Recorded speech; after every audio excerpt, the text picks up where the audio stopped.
Salud amigos, tripulantes de nuestra querida, contaminada y única nave espacial. La misma que desde la última vez que nos vimos por estos medios, por supuesto ha dado otra vuelta sobre su eje imaginario y también, por supuesto, sigue generando acontecimientos en pleno desarrollo. Y si no me ven de pie en el mapa es que tenemos una entrevista y en este caso, interesantísimo invitado. De una vez y para que lo ponche nuestro director, está con nosotros doctor, profesor y todo lo que quieran agregarle en materia académica, Enrique Dussel, filósofo de los pueblos del sur, en una pequeñísima y atrevida definición que no le hace justicia a un currículum del cual, si se los leo completo, se nos acaba el programa. Pero a priori, nació Enrique Domingo Dussel Ambrosini el 24 de diciembre, Nochebuena de 1934, Departamento de La Paz, provincia de Mendoza, en la hermana República Argentina. Es un académico, filósofo, historiador y teólogo, naturalizado mexicano. Fue rector interino de la Universidad Autónoma de la Ciudad de México. Es reconocido internacionalmente por su trabajo en el campo de la ética, la filosofía política, la filosofía latinoamericana, y en particular por ser uno de los fundadores de la filosofía de la liberación. Estábamos acostumbrados a la teología de la liberación, pero aquí tenemos la filosofía de la liberación. Es un pensamiento, corriente de pensamiento, de la que es él el arquitecto, habiendo sido también uno de los iniciadores de la teología de la liberación. Ha mantenido diálogo con filósofos como, ajustense los cinturones, Karl Otto Appel, Gianni Battimo, Jürgen Habermas, Richard Rorty, Emmanuel Levinas y Adela Cortina. Su vasto conocimiento en filosofía, política, historia y religión, plasmado en más de 50 libros y más de 400 artículos, muchos de ellos traducidos a más de 6 idiomas, lo convierte en uno de los más prestigiados pensadores filosóficos del siglo XX y ha contribuido ciertamente a la construcción de una filosofía comprometida. Y ha sido crítico de la modernidad, apelando a un nuevo momento denominado transmodernidad. También ha sido crítico del helenocentrismo y del eurocentrismo y del occidentalismo y defiende la postura filosófica que ha sido denominada bajo el rótulo de giro descolonizador o giro descolonial. Investigador nacional emérito. Si seguimos con todos los elementos que pudiéramos agregar, maestro, nos quedamos sin programa. Tiene un currículum absolutamente envidiable. Y el aquí y el ahora. Usted que es un hombre de pensamiento comprometido, ¿cómo ve la geopolítica, la realidad actual, por ejemplo, en la patria grande latinoamericana y caribeña, o la renacida tensión este-oeste ahora entre Rusia y los países OTAN, el papel impresionante, imparable de China, solo por poner alguna barajita sobre la mesa? La palabra es suya.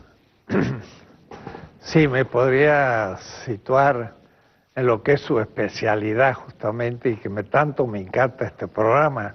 Lo he visto muchas veces y da la casualidad que tengo una manera de pensar muy parecida. El primer capítulo de un libro publicado en el Fondo de Cultura Económica se llama Geopolítica y Filosofía. Y entonces hablo cómo el pensamiento filosófico se despliega en el tiempo y en el espacio. Y la pregunta que me hace, yo podría empezar a hablar más bien a un nivel político, económico, pero me gustaría, si me permite, situarnos en lo que me ha citado un poco un grupo de gente a Venezuela, y estamos haciendo un seminario sobre el pensamiento descolonizador, y aún en relación al marxismo mismo, porque Marx es un hombre del siglo XIX y es un hombre de su época, y como era muy influenciado por Hegel, tiene una cierta visión de la historia que era inevitablemente eurocéntrica. Él no conocía mucho lo que pasaba porque su época no lo conocía, China, la India, el mundo musulmán, África, América Latina mismo. Las comunicaciones ciertamente no lo permitían, ¿no? Ya había comunicación, pero había falta de información por una parte, pero por otra parte había un mecanismo muy propio de eso que llamamos modernidad.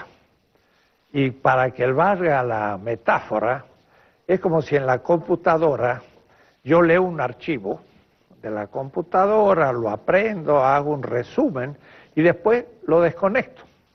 Pero no solo lo desconecto, sino que lo olvido, pero no solo lo olvido, sino lo denigro después. Es decir, por ejemplo, la China fue muy utilizado en Europa en el siglo XVIII. La revolución industrial era imposible sin la intervención de China, que empezó antes que Inglaterra, la revolución industrial. En este momento muchos autores están trabajando cómo surgió esa revolución en China, qué maquinarias usaron, cómo de ahí pasaron a Inglaterra, y el mismo Adam Smith habla glorias de China en El origen de la riqueza de las naciones. Si uno lee el libro en castellano del Fondo de Cultura Económica y va al índice, ve China, hay muchísimo. Y él dice, pues, un magnate chino va con una corte de gente y un rico inglés va solito por la calle. Es decir... Y ahí dicen que Inglaterra comerció con opio y obligó casi a los asiáticos a que consumieran eso opio. Ya en 1830 y demás, pues no tenía nada que venderle. Y entonces le vendió opio que producía en la India. Y entonces le inventó un producto, porque desde el siglo XVI hasta el XVIII, Europa no le pudo vender a Chile nada. Y al comienzo compró con nuestra plata. La plata americana se acumulaba en España, pasaba a Flandes y de ahí iba a terminar a China, porque la porcelana era el gran producto de la aristocracia de todo el mundo. Y que por algo le llaman China, ¿no? China, en inglés. Entonces, desde el zar hasta todos los reyes europeos, el mismo rey inglés, pero también los reyesuelos, diríamos así, del África y hasta América Latina, todos tomaban sus desayunos y sus comidas con la porcelana. Y el vestido de toda la aristocracia del mundo, desde los obispos en Roma hasta todos, era la seda. Y así muchos otros productos. La chinoiserie era secrétaires o mesas muy decorados a la China. Y hasta el laissez-faire de la política liberal que dice, deje usted hacer al mercado. Laissez-faire, laissez-passer. Viene de una traducción china que concebían el poder como no actuar. En la medida en que todo funcionara bien, le llamaban el diagnóstico de las fuerzas en contradicción, Xi. Entonces, la gran estrategia para un emperador chino que se fundó en el 220 y duró hasta 1912, es decir, duró 21 siglos, sin interrupción, aunque hubo mongoles que tomaron China y demás, pero una o dos generaciones de mongoles se hacían chinos, pues no tenían mucha cultura. Entonces, realmente los chinos tenían un poder gigantesco. Europa leyó ese archivo, lo desconectó y luego inventó todo lo que había tomado de China. Y así muchos otros. Hay un trabajo de Menzies que se llama 1434 y muestra que parece que hubo un legado del emperador chino Eugenio IV en Florencia. Y entonces llegaron escritos chinos, libros impresos en papel. En 1434, como 40 años que Gutenberg va a descubrir la imprenta. Me tocó estar en Maguncia, en Alemania, en un instituto, y abajo había una estatua de Gutenberg porque él en Mainz descubrió la imprenta y imprimió parte de la Biblia en la catedral de Maguncia. Entonces lo veía todos los días para tomar el café y salir a la universidad. Pasa por ser el inventor de la imprenta. Lo que pasa es que los chinos en el siglo VIII ya habían descubierto la imprenta. Y en el sexto el papel, y en el noveno tenían papel moneda. Y cuando Marco Polo lo metieron preso a la vuelta de su gran estadía en China, en Génova, estaba en la cárcel, pero otro compañero de cárcel le quería explicar cómo pagaban los chinos, pero no podía decir, pagaba una especie de pergamino, porque no sabía ni lo que era el papel. Se había adelantado 1000 años a la producción de papel moneda, que en Europa empieza prácticamente en el siglo XIX. O es decir, Europa va a tomar de otras culturas. Y esa modernidad, que parecería un invento gigantesco, se empieza a estudiar de nuevo. Y a eso le llamamos la descolonización epistemológica. Y es una geopolítica del conocimiento. Maestro, usted sabe que este programa tiene el orgullo de tener el mismo nivel de audiencia, que es récord, en todas las categorías socioeconómicas. ¿Podría, en beneficio de algunos integrantes de nuestra audiencia, explicar lo que usted y yo sabemos que es la epistemología? Bueno. Epistemología es lo que llamamos ciencia. En griego, episteme significa la ciencia. Ciencia matemática, astronómica, biología, pero también es la filosofía, es la historia, es la gramática, es la economía, es la política. Son las ciencias que se enseñan en la universidad. Entonces, la modernidad va a ser todo un manejo de una interpretación de la realidad. Y van a realmente, aunque parece tan extraño, inventar la historia que nosotros estudiamos en todos los colegios, primario, secundario, universitario. Pero no es en Venezuela ni en América Latina. Yo he dado conferencias en África, en Kenia, en Sudáfrica, y todo el mundo tiene la misma visión de la historia: antigüedad, Edad Media, Edad Moderna. Pero eso lo hacen también en la India, lo hacen en todos los lugares de Europa, en Estados Unidos, se ha universalizado. Pero entonces uno pregunta, ¿quién inventó esta periodización en la que Europa es el centro de la historia? Tiene 2 siglos nada más. Lo inventaron los románticos alemanes al fin del siglo XVIII. Y Novalis tiene un texto que dice: nosotros inventamos la antigüedad. Uno dice, ¿cómo? No inventó. No, inventó el concepto de antigüedad. Ellos dicen, la civilización empieza por la China, pero es lo más infantil. La libertad del emperador y los demás son todos obedientes. Pasa a la India, pasa a los persas, pasa a los griegos, a los romanos, la antigüedad. Pero la culminación de eso es la Edad Media. Y la Edad Media culmina en la modernidad. Y esa historia, que es una historia eurocéntrica, han logrado que lo estudie toda la gente en el mundo. En las universidades venezolanas, igual que las mexicanas, todos enseñan esa historia.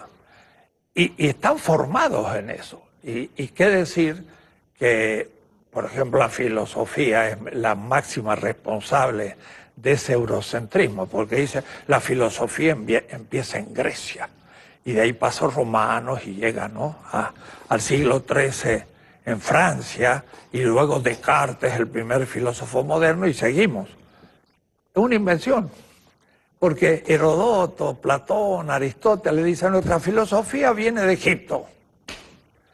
Pero Egipto tenía ya expresiones filosóficas hace 50 siglos. 26 siglos antes de Aristóteles ya estaban haciendo filosofía.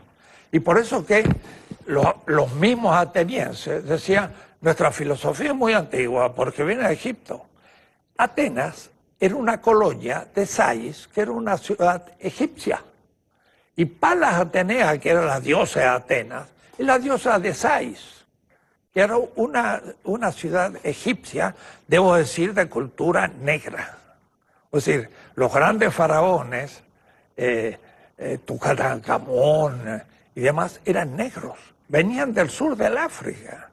Y entonces ellos veían a los blancos de Grecia, le llamaban colorados, razas de bárbaros. El ser humano era negro, ¿no? Y tenemos que estudiar las cosas de otra manera. Pero lo más interesante es que la modernidad, que es nuestro problema, porque le hemos sufrido, ¿cómo comienza? Y entonces, por eso yo quería un poco usar un mapa para que sus oyentes, que están habituados por sus exposiciones al Le mapa... entrego mi puntero, como se entrega el sable. Mire, y el mapa es suyo. muy bien, vamos a mostrar esto.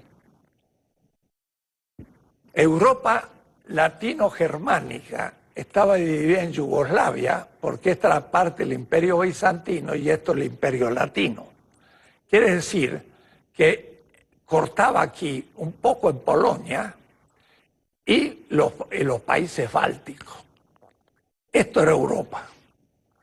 Ahora, esta Europa, en la Edad Media, estaba en la Edad Oscura, se dice, ¿no? ¿Por qué estaba en la Edad Oscura? Porque aquí había un muro. Los musulmanes, el Imperio Otomano,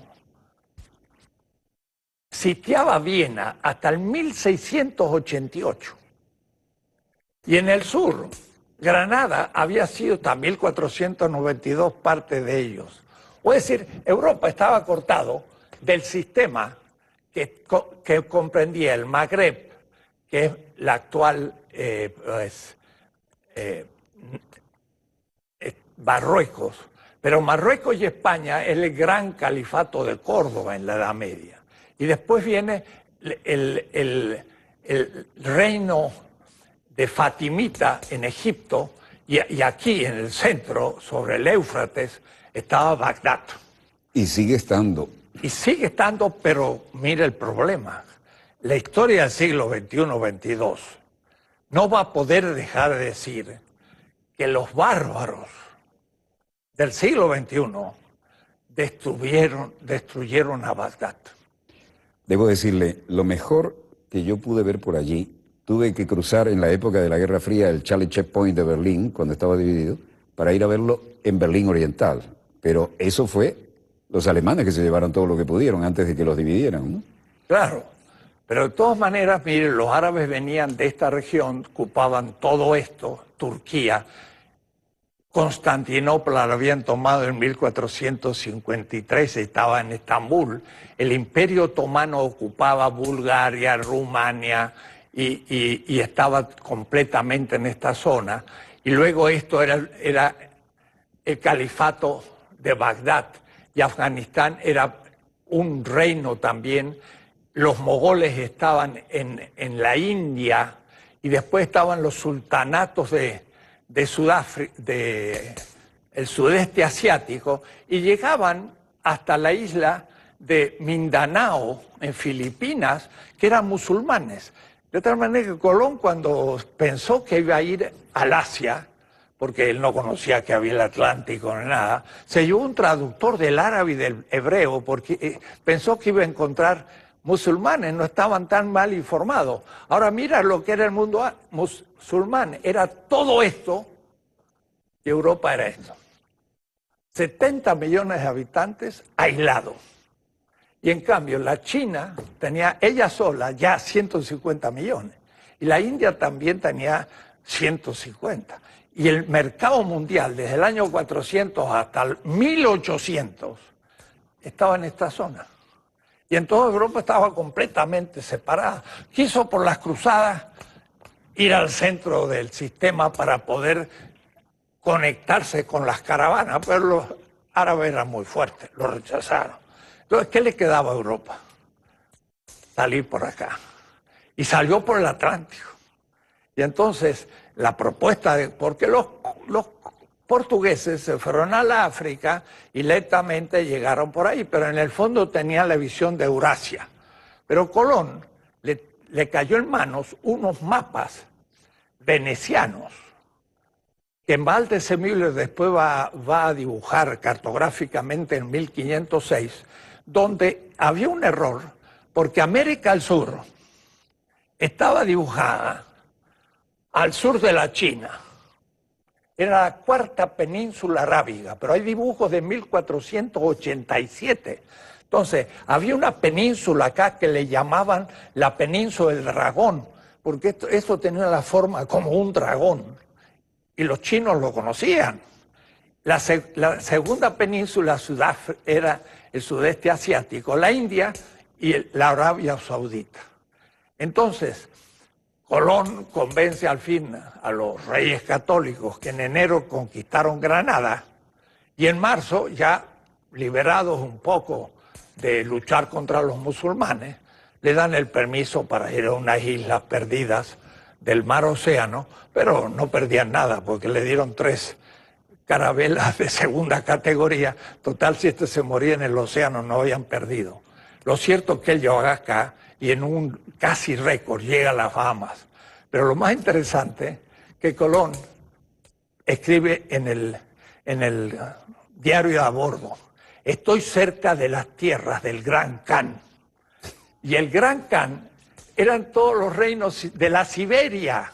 Entonces él creía que había llegado acá a la China. Pero eso en el primer viaje. En el cuarto viaje, 1503, llegó a Panamá. Y los indígenas le hicieron del otro lado de un mar. Entonces le puso el Mar del Sur y escribió: estamos a 10 días de navegación del Ganges. Es decir, él creía que estaba en la península aquí y en 10 días iba a llegar a la India. Y estaba en Panamá. Américo Vespucci dice que salió en nombre de Portugal y dijo un nuevo mundo. Pero salió a las 4 penínsulas y llegó al Brasil, se fue para abajo, pasó el Ecuador y esto era más grande de lo que pensaba. Y llegó hasta la Patagonia y vio las huellas de los indios que se ponían cueros en los pies y dijo: estos son los gigantes. Y dijo un nuevo mundo. Pero no era América todavía. Lo cierto es que la pequeña Europa, de pronto en un siglo, multiplica por 3 su territorio. Y tiene millones de indígenas, los que quedan después de la devastación, que trabajan para Europa. El mundo árabe, China, la India, no tiene estos recursos nuevos.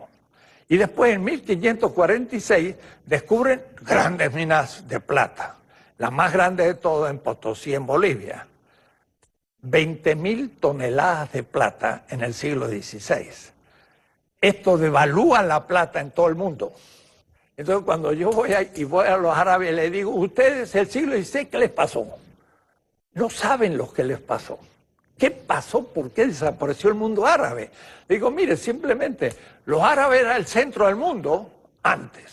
Ahora los océanos son el centro del mundo, ustedes han quedado rodeados adentro. Además, la moneda que tenía se devaluó. Entonces tenían 10 monedas en el 1500 y en el 1600 valía una. América Latina explica la decadencia del mundo árabe. No lo habían pensado, pero es notable. Además, yo le digo a los árabes: ¿cómo ustedes no descubrieron América, que los tenían a un paso? No se explican. O es decir, hay ciertas preguntas que nunca lo han pensado. Esta expansión de Europa a América es el comienzo de la modernidad. Esta Europa subdesarrollada, periférica del gran continente euroasiático, fuera de las caravanas, científicamente en cero. En Bagdad estaba el centro de la sabiduría, la matemática. Nosotros usamos los números árabes. La gente dice: ¿por qué le pusieron árabe? Porque en Bagdad había la gran escuela matemática, eran aristotélicos. Alepo, Trípoli, no sale Alepo. Lo están bombardeando hoy. En el siglo VIII, Aristóteles llegó a Alepo, traducido del griego al árabe, y ahí empezó Aristóteles a funcionar en Alepo, que era el mundo árabe. Era el pensamiento científico, matemático, astronómico. Y entonces aquella cultura era el centro de la historia, pero se conectará después con China y la China tomará el relevo. Europa estaba fuera del sistema. Pero ahora, con nosotros, colonial, va a surgir la modernidad. Entonces, nuestra hipótesis de trabajo está revolucionando el pensamiento, porque nunca se había planteado así. Es una red que hay latinos en Estados Unidos, en Berkeley, en Duke, latinos, que hay mucha gente en América Latina, pero también en Europa, y ahora se expande por el África. En 3 semanas tengo que ir a Delhi, están leyendo nuestras cosas. Grossfogel, pues hicimos hace 2 meses un seminario sobre descolonización del pensamiento, ¿no? En Pretoria, en Sudáfrica. ¿Y por qué en Pretoria? Y la Universidad de Pretoria estaba en huelga. ¿Saben para qué? Para descolonizar la universidad en África. Es decir, había tomado el tema latinoamericano en África. ¿Sabe por qué? Porque, claro, en Sudáfrica estaba el apartheid y todo esto. El pobre Mandela estuvo 27 años preso. Salió un hombre extraordinario, reorganizó el país y toda la élite política es afro. Pero todo el mundo económico, el Boers, es blanco. Y los Boers tienen pueblo, además la bomba atómica. Además, y el pueblo es afro-negro. Y esos estudiantes están estudiando una visión europea de su propia historia. Porque la historia es el instrumento que empezó a destruir las otras tradiciones e impuso su historia como historia universal. Y entonces, hasta a través del marxismo. Porque la revolución marxista de Mao en China, aunque la verdad que él conocía a Wang Yanmin, que era un confuciano, y muchas veces decía Marx, pero lo que decía era Wang Yanmin, porque era un maestro de escuela, pero que sabía su tradición. Sin embargo, modernizan China. Y creen que todo lo anterior es burgués. Y la revolución cultural destruye el pasado. Y entonces la China, que había sido un esplendor durante 20 siglos, de pronto se quedó sin historia. Ahora, me decía el otro día Walter Miñolo, un colega, están haciendo 2000 museos en distintos puntos de China para recuperar su historia. Vuelven a... ¿Tan así se la borraron a los chinos? Mira, he estado en Pekín y se muestra un lugar donde estaba la dinastía Ming y a mí me llamó la atención. Eran todas paredes sin ninguna decoración. Parece una cosa franciscana. Digo, uy, qué ascéticos que eran estos. Dice, no, lo que pasa es que la revolución cultural quemó todo. Y si no lo quemaron, lo descartaron como cosa perimida. Pero no sabían lo que habían hecho antes, ¿no? Y ahora sí, ya lo van recuperando. Pero entonces, el tema es que durante 3 siglos, España primero, pero después pasó hacia el norte, usufructó América Latina. Pero el África y el Asia tenía unos puntos en Angola, en Mozambique, pero no había hecho la conquista territorial. Eso lo va a hacer en África al fin del siglo XIX. Y la India, por ejemplo, va a ser ocupada en 1780, que es decir, que prácticamente 18. Y es con la revolución industrial. Porque el África y el Asia tenía caballos y tenía armas de hierro. Nuestros indígenas no tenían caballos, ni armas de hierro. Y los tenían españoles... cascos. Tenían cascos. Ah, claro, tenían la misma... No, lo que manejaban el hierro. Digo. Ese era un fenómeno en el campo de batalla. Claro, total, los hoplitas entre los griegos, pero también ellos, por supuesto. Y entonces, no pudieron hacer las colonias hasta la revolución industrial. Ahí sí le ganaron, pues tenían armas ahora de fuego y empezaron a tener barcos de otro tipo, y entonces ocuparon el África y Asia. ¿Y el papel del Imperio Británico ahí?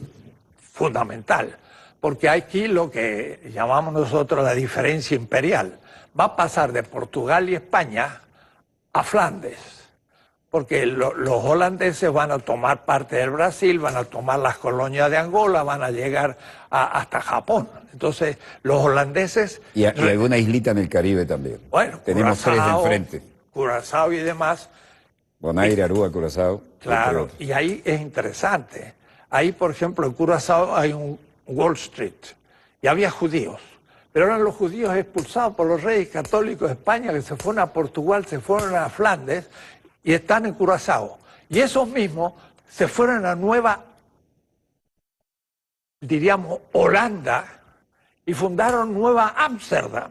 Pero cuando los ingleses vencieron a los holandeses se transformó en New England y en New York.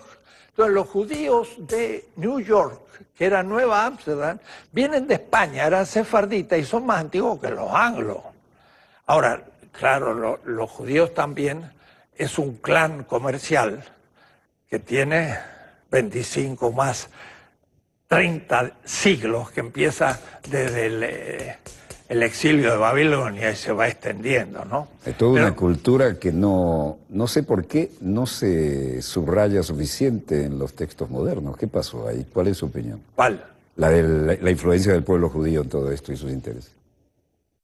Mire, Kautsky, en un libro que se llama El origen del cristianismo, dice algo muy interesante. Dice, en el exilio en Babilonia, los judíos dejaron su tierra y para recordarla la escribieron. Y ahí escriben lo que se llamaría el Antiguo El paraíso, Testamento. la leche, la miel. Era la ley, los libros históricos, los profetas y los salmos y todo, la Biblia, diríamos. Pero después se extendieron en el imperio persa. Y cuando vinieron los griegos, se extendieron por todo el imperio griego que llegaba hasta el Indo. Y cuando llegaron los romanos, se extendieron por el imperio romano. Y entonces siguieron ellos siendo grandes comerciantes. Y se adaptaron a cada una de las cadenas de mando. Claro. Y además, mire qué interesante, como ellos adoraban un Dios, Yahvé, del Israel primitivo, lo seguían adorando en sus sinagogas en todas partes. Y entonces ese Dios propio está en todas partes. Era un Dios universal. Y ahí sale el monoteísmo de Israel, de donde va a salir el cristianismo. El cristianismo. Porque en todos lugares había otros dioses, pero el de ellos estaba en todas. En fin, esa es una historia que también se puede... Apasionante. Recordar. Pero esta modernidad es el tema, porque la pequeña Europa parte después a Flandes y después Inglaterra vence. Ahora, la posición de Inglaterra es fundamental. Inglaterra y Japón son las dos islas de Eurasia. Y Inglaterra era un país poco poblado, con una monarquía muy débil, y entonces el continente estaba en lucha de religiones y todos huían a Inglaterra.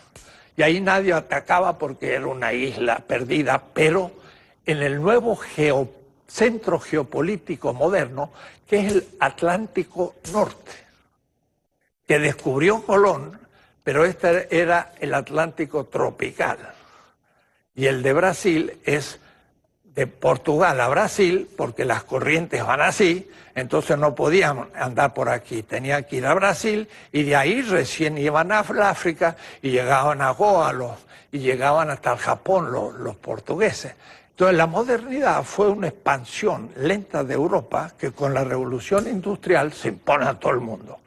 Pero el tema nuestro es que imponen una narrativa. Pero una narrativa que es retórica, o es decir, va a demostrar que Europa, y eso es Hegel explícito, dice Hegel, la historia va del este hacia el oeste, geopolítico, y Europa es el centro y el fin de la historia universal.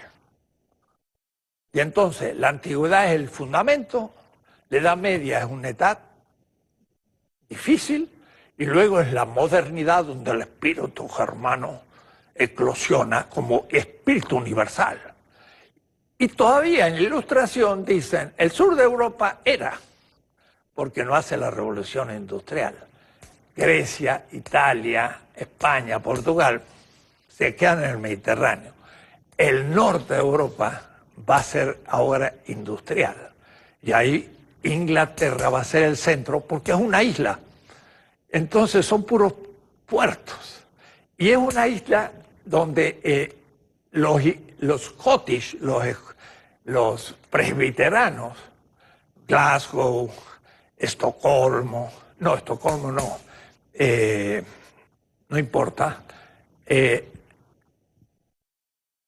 Los calvinistas son muy importantes porque Calvino se las arregla para hacer una interpretación de la Biblia que impedía a los cristianos y a los judíos dar préstamos al hermano, porque no había que explotar al hermano.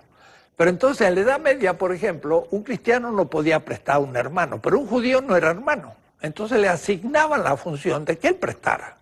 O es decir, lo enriquecieron los judíos para que cumplieran esa función pecaminosa, ¿no?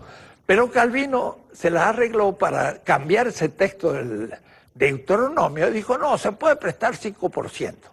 Y con esta variación, ya el cristianismo podía empezar a prestar dinero y ya podía empezarse a coordinar con el capitalismo.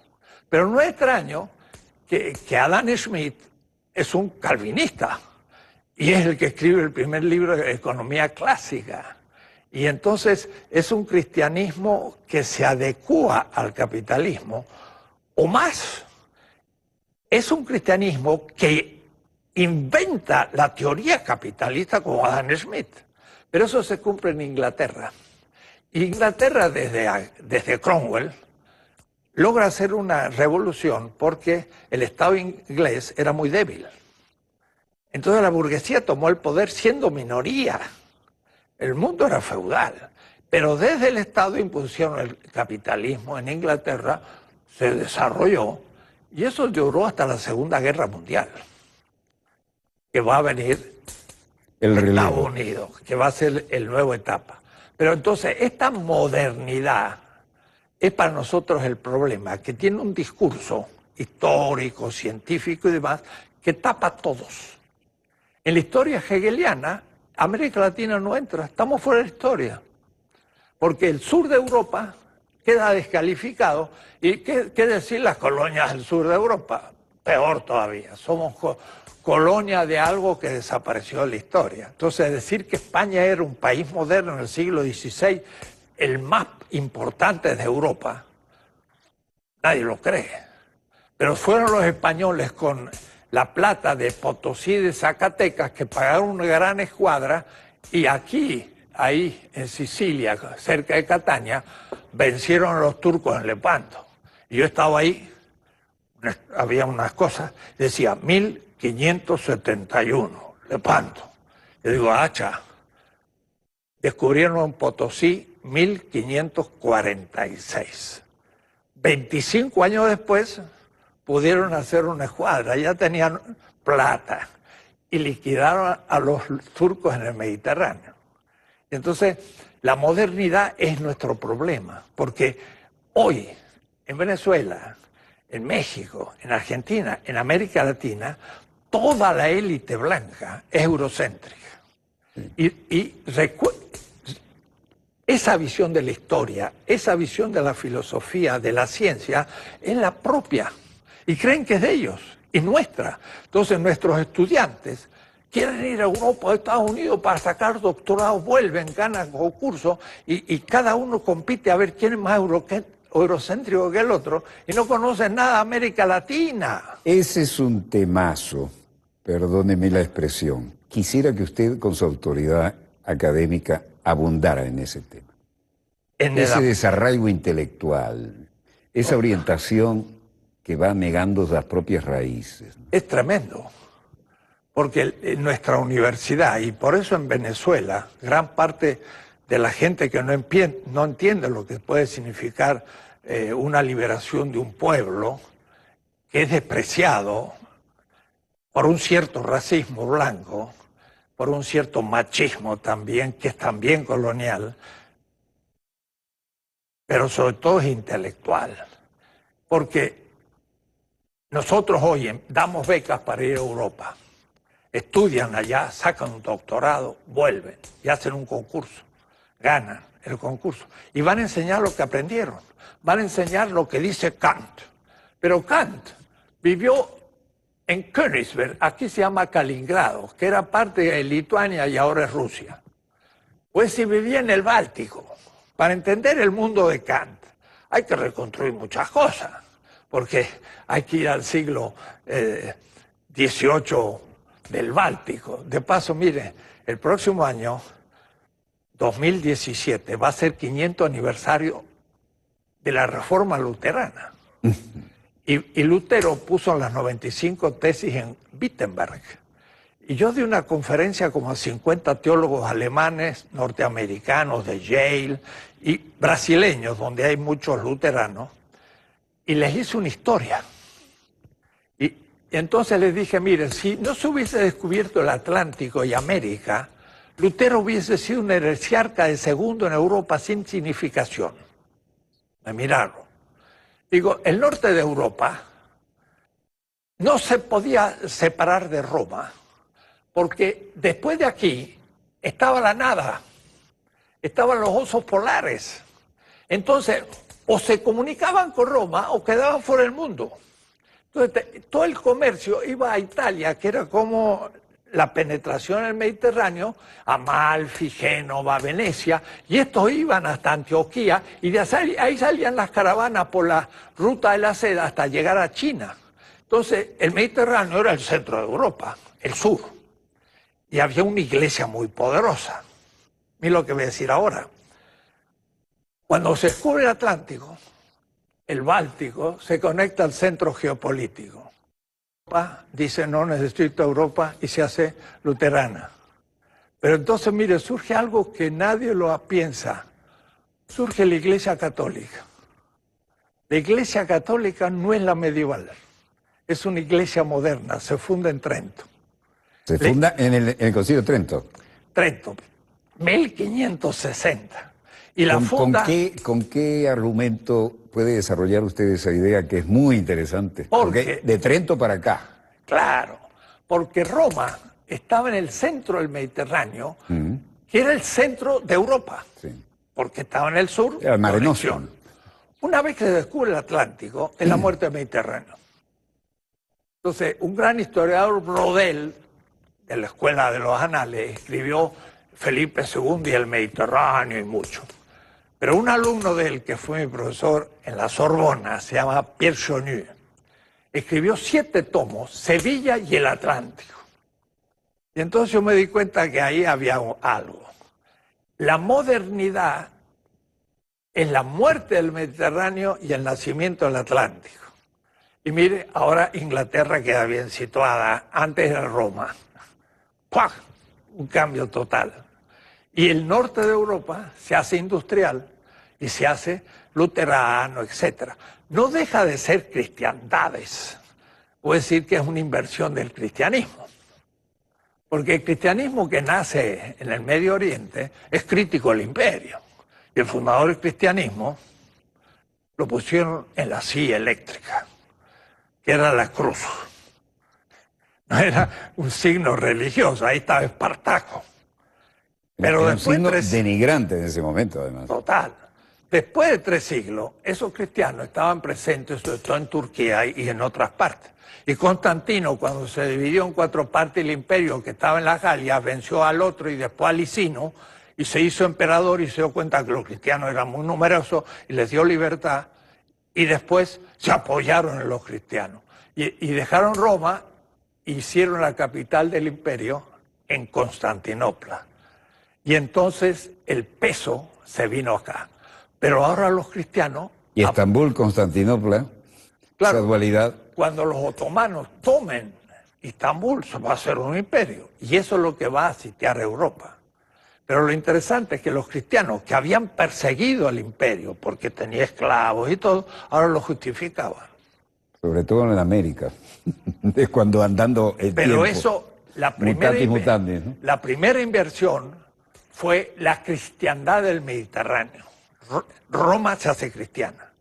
Y por lo tanto, el fundador crucificado ahora aparece en las alíos, en la Santa Sofía, con los ojos abiertos, crucificado, pero sin sangre, porque era un rey. Ya no era el crucificado, era justo el rey, lo contrario. Pero esa es la primera inversión, que se llama la cristiandad, o es decir, el cristianismo se invierte. Con España va a haber la segunda inversión. Porque ese cristianismo, de todas maneras, que va a ser avasallado por los árabes, porque les va a quitar todo el norte de Europa, de África y toda esta parte, se va a quedar arrinconado. Con América, entonces justamente hace una segunda inversión. Ya no es solamente el cristiano el que apoya a un Estado, sino que apoya a un imperio con colonias. Y nosotros somos una contradicción, porque somos colonias de un imperio que es cristiano, pero también somos cristianos, pero de segunda. Ya no se entiende nada. Y yo digo siempre... Que además ser de segunda es la negación del cristianismo. En un indígena de Chile, un misionero, predicaba cosas, entonces puso una crucifixión, pintó, entonces puso en la cruz a un indio. Y el soldado era español. Entonces el misionero dice, no, pero sí, Jesús no era indio. Y le dice, usted me dijo que Jesús era inocente y era un hombre bueno y luchaba por la gente. Es un indio. Y usted me dijo que eran los soldados romanos que mataron al justo, si nos están matando a nosotros. Es decir, ese entendió el cristianismo, pero tenía entonces que invertir la cosa de nuevo. Extrapoló perfecto. Claro, bueno, pero entonces, para nosotros el tema es descolonizar la interpretación de la historia y de la filosofía, por ejemplo. Porque Hegel, en 1818 al 31, cuando es profesor en Berlín, hace una visión de Europa y una visión de la filosofía, que es el primero, en que Europa queda como centro y fin de la historia. Y eso se lo cree todo el mundo, y aún aquellos que están en contra de Europa, cuya aspiración es llegar a ser como Europa para vencer a Europa. La misma Unión Soviética, el zarismo, era una Europa periférica, cuyo ideal era superar a Europa. Y muchas veces los líderes de la Unión Soviética decían, vamos a superar a Europa. Ese era el ideal. Pues entonces que sí, que ya habían asimilado a la modernidad y eran modernos porque estaban funcionando según ese mito de la modernidad. Bueno, llegaron hasta la mitad de Berlín, ¿no? Claro, entonces es un tema novedosísimo. Sí, señor. Y que interesa a todo el mundo, porque todos fueron negados en su historia y sufrieron un colonialismo. La China no fue colonia militar, y sí en parte, porque tuvo Japón y tuvo Francia y tuvo también, pero era inmenso y resistió. Pero sí fue colonizado epistemológicamente, es decir, científica, universitariamente. Y nuestros profesores, después de estudiar en Europa, vienen pero si un estudiante quiere empezar a estudiar la historia propia y llega a querer hacer un doctorado, dice, yo quiero hacer un doctorado sobre un pensador colombiano o venezolano. Entonces los profesores dicen, pues no hay ningún especialista, no puede hacerlo. Tiene que hacerlo sobre un autor norteamericano o europeo porque tenemos especialistas. Entonces no se puede formar. Y si no se puede formar ahí, ¿dónde se va a formar? ¿Quién va a recuperar nuestra historia? ¿Y quién va a hacer una historia que nos permita desarrollarnos ante este enorme peso de esto que llamaríamos geopolítica del conocimiento? ¿Se da cuenta? Es dominador, no a nivel económico, no a nivel militar. Por supuesto que Estados Unidos es el poder militar y nosotros no podemos hacer nada. No a un nivel, pero a un nivel teórico, científico, también nos dominan. ¿Qué papel juegan los modernos medios de comunicación que son masivos e internacionales? Claro, y todas las grandes mitos, referencias, todo, son eurocéntricas. Entonces, partimos de los griegos, que es una invención alemana romántica, que piensan que ahí se originó, después pasó a Roma, pasó a la Edad Media y culminó en París, y después Ámsterdam está en Bélgica, está ahí en Holanda.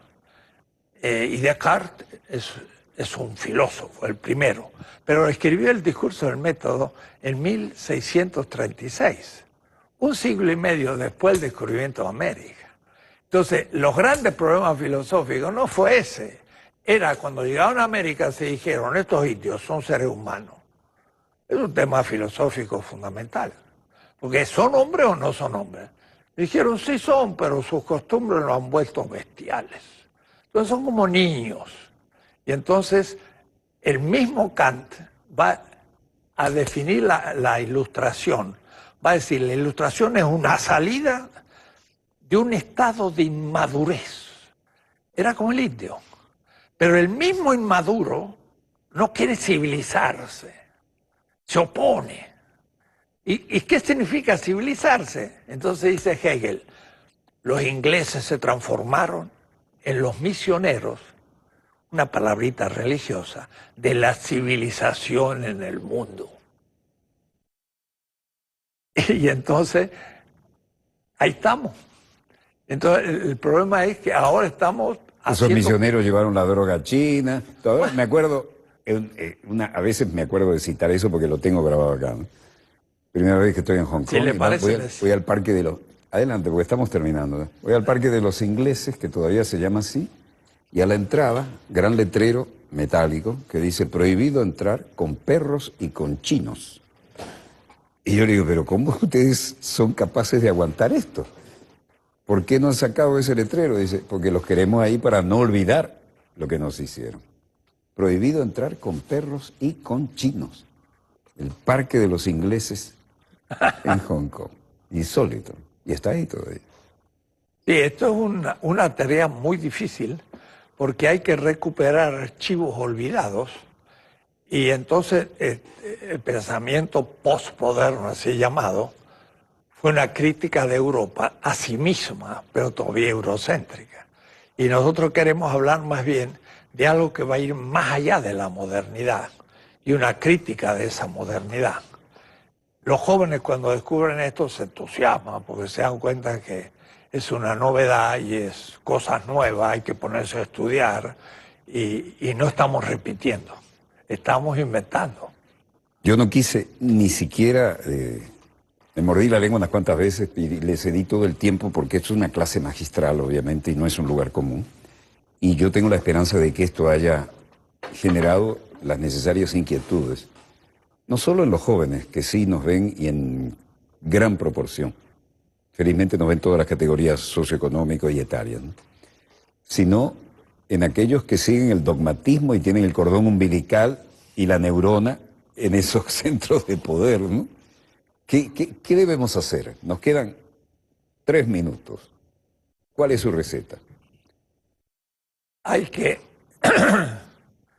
continuar en este descubrimiento, hay que aumentar los argumentos y hay que mostrar que si no se hace eso, es lo que dice un colega de una manera un poco jocosa y metafórica. Dice, si no se inventa una ciencia que parta de nosotros y que explique la realidad, somos sucursaleros. Ponemos sucursal. Entonces, yo soy filósofo. Entonces uno le pregunta a un colega, ¿usted qué hace en filosofía? Yo, Kant. Ah, muy bien, usted estudia Kant. Y usted Hegel, y usted Heidegger, y usted Habermas. Sucursales. Y lo peor es que hace grandes comentarios, pero ni le llega a Habermas, porque Habermas ni le interesa lo que estamos nosotros comentando.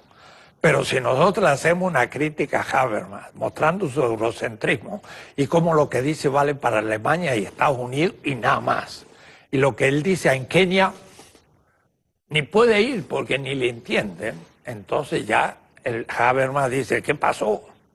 Entonces, para que nos respeten, tenemos que primero respetarnos. Hay una frase de una hermana república, de la familia, de la patria grande latinoamericana y caribeña, que uno de sus líderes dijo, o inventamos o erramos. Exacto, exacto. O inventamos o erramos. Sí, sí. Y después de esa clase magistral es magnífico. Geopolítica del conocimiento, pero también creación de conocimiento. Porque entonces tenemos todo por investigar y por empezar a ver de otra manera. Ahora, esta pequeña exposición la he hecho en muchas partes y le digo que produce un efecto. Lo he dado como en 20 universidades alemanas. En el 92 estuve un semestre, me invitaron a muchísimos lados. ¿20 universidades de? Alemania. De Alemania. Fue un terremoto. También lo he hecho en París, lo he hecho en España, he sido profesor en Harvard, en Duke, en muchas partes.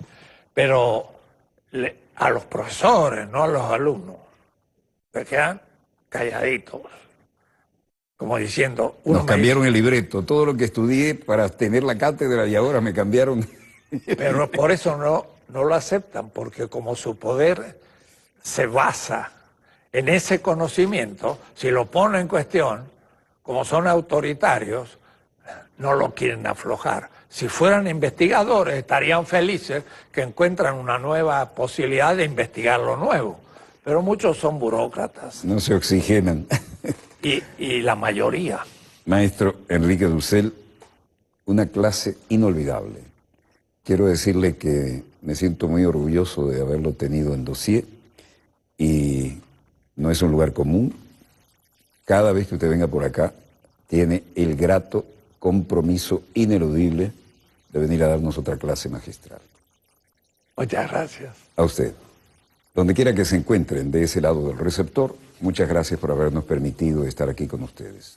No tengo la menor duda de que han disfrutado plenamente de este dossier. Nunca me vieron hablar tan poco y nunca he disfrutado tanto como ustedes porque me puse de ese lado del receptor para absorber como una esponja esta gigantesca mina de conocimiento. Hasta el próximo programa, donde quiera que se encuentren de ese lado del receptor. Les habló Walter Martínez. Disponga usted de las cámaras, señor director.